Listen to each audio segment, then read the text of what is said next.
Salut, chers panafricanistes, chers surfeurs, youtubeurs et activistes pour la cause africaine. C'est le Banen de Yingui.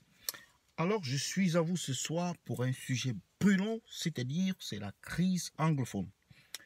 Il s'agit aujourd'hui, n'est-ce pas, du limogeage du général en charge des opérations au niveau du nord-ouest et du sud-ouest. Il s'agit du général Melingi Nouma. Alors, le général Melingi Nouma, c'est lui qui était en charge, n'est-ce pas, de conduire les troupes, l'opération des opérations menées par l'armée camerounaise sur le terrain. Alors, ce général a été remplacé par un colonel au nom de Jotsa. Cette information vient juste, ça fait quelques heures que cela a été publié ou mis à la disposition des journalistes. Donc, ce journaliste aurait, en fait pas le journaliste, le colonel, le général, il aurait été limogé parce qu'il aurait accordé une interview à l'AFP, l'agence France Presse, où il aurait reconnu ce que nous avons dénoncé, ou beaucoup de gens ont dénoncé ces derniers temps, c'est-à-dire que l'armée camerounaise s'engage dans des besoins, dans des pratiques qui sont contre le droit international, contre la loi, contre leur code de conduite, de déontologie en période de guerre.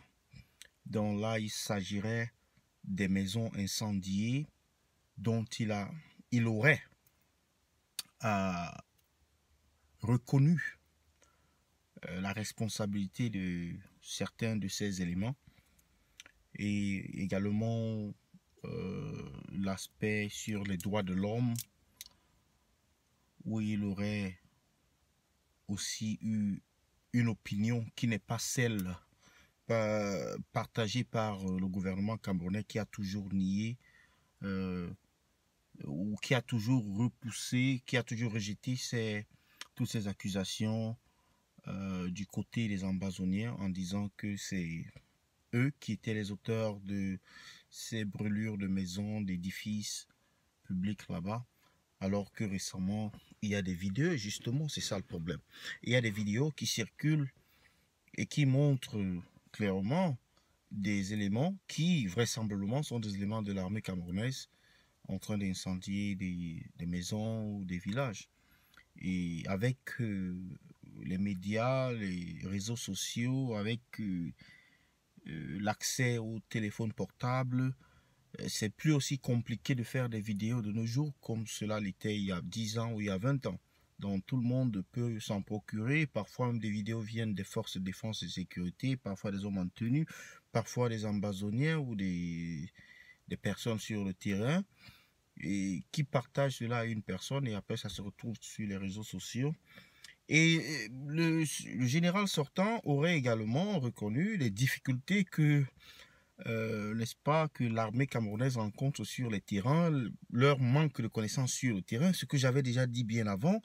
Et ils combattent avec des gens qui sont déterminés, qui connaissent leur terrain, qui connaissent la forêt, qui connaissent comment s'en sortir. C'est pourquoi toutes ces mesures qui ont été annoncées tous ces derniers temps, la fermeture des armeries, l'interdiction de circulation des motos et même des taxis et tout ça, toutes ces restrictions-là, c'est en fait l'étouffement. C'est en fait que, n'est-ce pas, la température monte et que toutes les solutions prises, les mesures prises jusqu'à présent, jusque-là, ne parviennent pas à résoudre le problème.